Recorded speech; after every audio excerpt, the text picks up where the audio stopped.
Hi everyone, my name is Chloe and this is my friend Luke from the DSI Discord server that we are in together. And today he's going to walk us through some of the tools and programs that he uses, both personally and potentially some for work. So my name is Luke. I work for public education in Canada, and one thing that we love doing at work is open source software.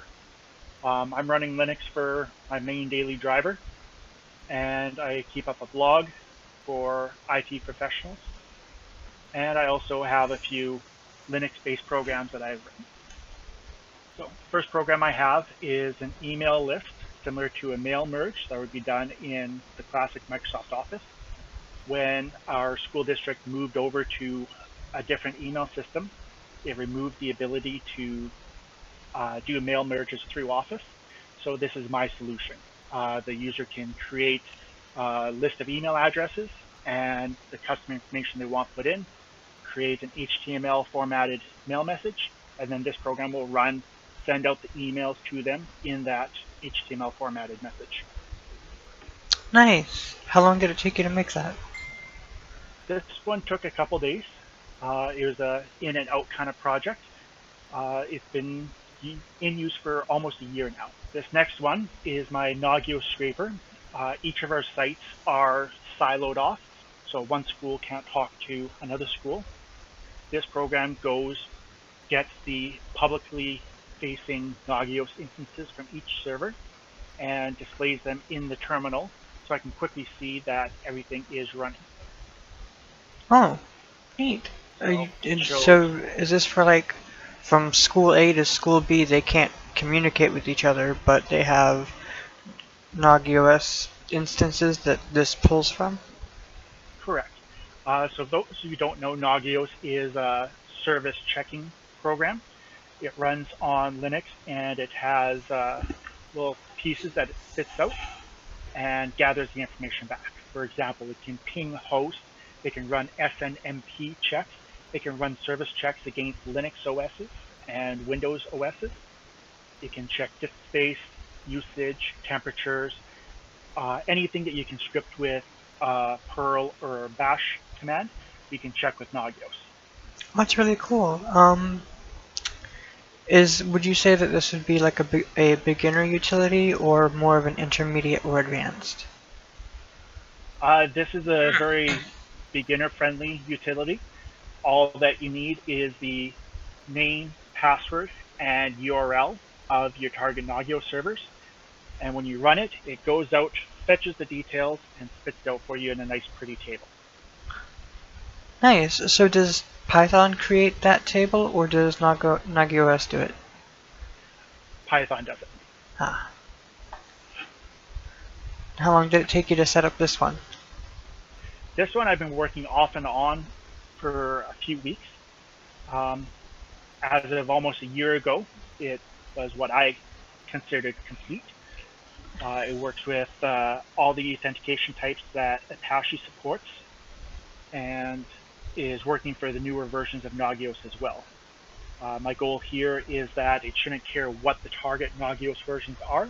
It should be able to grab the information and display it for you. That's really cool.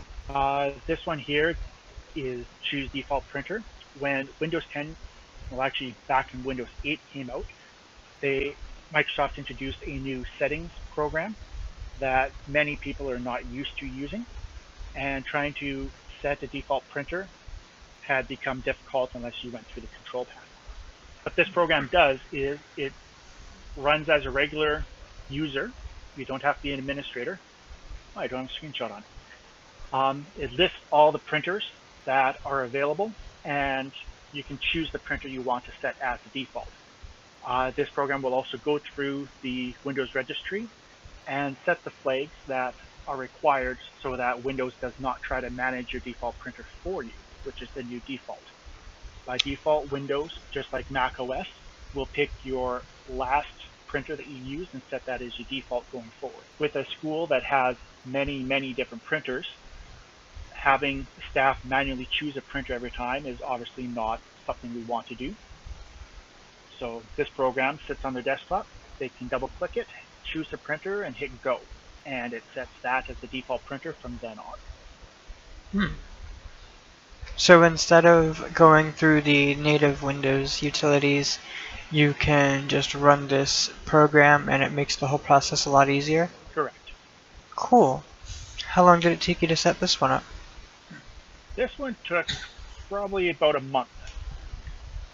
Again, there were different issues that Windows has with letting other programs manage the defaults. So I was trying to find the most Windows native way in order to set it. I can understand that, especially when printers are very tricky to configure and set up. So of course the goal of this was just to be nice and simple. Hmm. On my blog, I do have my Apps by Luke page, and you can see a screenshot of what it looks like. Oh, cool. So all the printers get listed, shows you what the current default is. You click on the printer, hit set as default, and it sets that as your default printer. There's also a hidden printers folder that looks like the old Windows 95, 98 printers folder, where it shows just printers instead of all the printers and devices, headsets, monitors, etc. So there's a shortcut to that page as well. If you add any network printers or any new printers, you can refresh the list, and it just goes and queries the list of printers again. That's amazing. What did you use to create the graphical display in the image? I just did a screenshot, but the program itself was written in visualbasic.net. Hmm. For beginner programmers who want to get into Windows programs, it is probably the easiest one to start out with. If you have experience in C, C++, or C#, they also have visual versions of that as well that allow you to create your Windows elements. That's awesome. So this repo is a private one, but this is what I use for updating my blog. Everything is set up as very simple markdown files. Oh, wow. Plain old markdown. And that turns it in, after it runs through Hugo, it runs through and creates my blog. So this is using a static site generator called Hugo. All my files are laid out in this folder structure. And Hugo runs on a remote server. When I push to this repo, it generates all the new HTML pages and then allows it to just sit there and be ready. I'm not running PHP or MySQL or any other services on this server. It is simply plain HTML with some pictures and style sheets that get loaded. The purpose of doing this is to make my server run faster with less resources and also help prevent many of the attacks that are happening on, say, WordPress sites. Because of all the additional things needed for WordPress to run? Correct. That's really cool. I've used Hugo a little bit in the past for my own stuff. One thing I like about it is, number one, I can use source control. So I can use my own GitHub to host everything, and then I can reproduce it on another computer, get right back into editing, and when I do a git push, it updates my blog right away. I don't have to deal with FTP. I don't have to deal with clunky WYSIWYG editors. So this is the fastest way for me to get information out. That's really useful and efficient compared to things like Drupal and WordPress and other similar blogging platforms, from what I can see at least, and from my own previous experience. If your viewers are trying to set up a basic blog, I would definitely give Hugo a try. Okay, that sounds like a really good idea. So you and I, as I mentioned earlier, are both in the DevOps SRE and infrastructure server. What do you enjoy about being there? What have you learned since you joined, and how do you feel that the members of the server have helped you in your personal and professional endeavors? Well, first off, server has helped immensely with learning what the big companies do to keep their systems running. What I really like about it is that I can ask a question, show what I've worked on, and many members there are more than willing to help out in their spare time to help me learn and figure out what I need to do to carry on. When I first started, there was an awesome project that someone suggested using my Raspberry Pis, where I was able to learn how to set up a highly available web server. All it does is display the host name of each Pi, but I was able to get from 350 requests per second on a single Pi up to almost 1,000. And Oh that was just wow. using Raspberry Pi and freely available open source software. So I was using HA proxy. When I pointed my benchmark utility to that, it was able to load the page at a rate of about 1,000 times per second. Oh wow. How long did that take to set up? It took about 2 or 3 hours. The way I learn is I learn what the technology is, and then I go out and Google how to do it. I don't like websites that just tell me do this, do this, do this, do this. I want to learn how the program works. I want to be able to adjust settings and know what they're doing. I'm very much a tinkerer in that regard. That's usually a good way to go about it. I mean,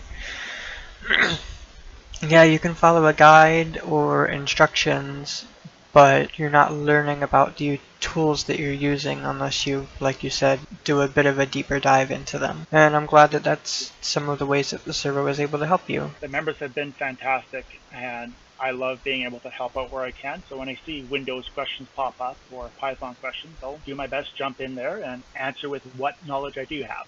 But the great thing about it is there's always someone that's smarter than you in different areas, so you always have brains you can pick. That is a very important aspect of, I would say, any field, but especially IT. Always assume that there's somebody that knows more and that they are somebody that you can go to when you have questions about something you're stuck on, especially if they're more of a subject matter expert or at least have experience with that utility application, etc. It's one of the things that I love about the server is the diversity of expertise of each user. We've helped people from simply installing Linux or installing Windows all the way up to running credit card transactions and highly available servers. I don't know if I've seen the credit card transactions one, but I can speak for the other things. I may have missed that one. It was a little while ago.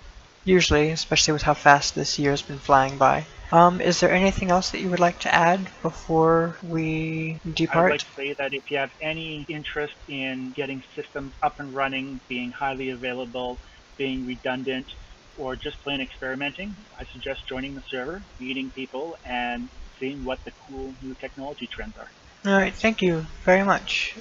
I will post the link to the Discord server in the description, and thank you all for watching.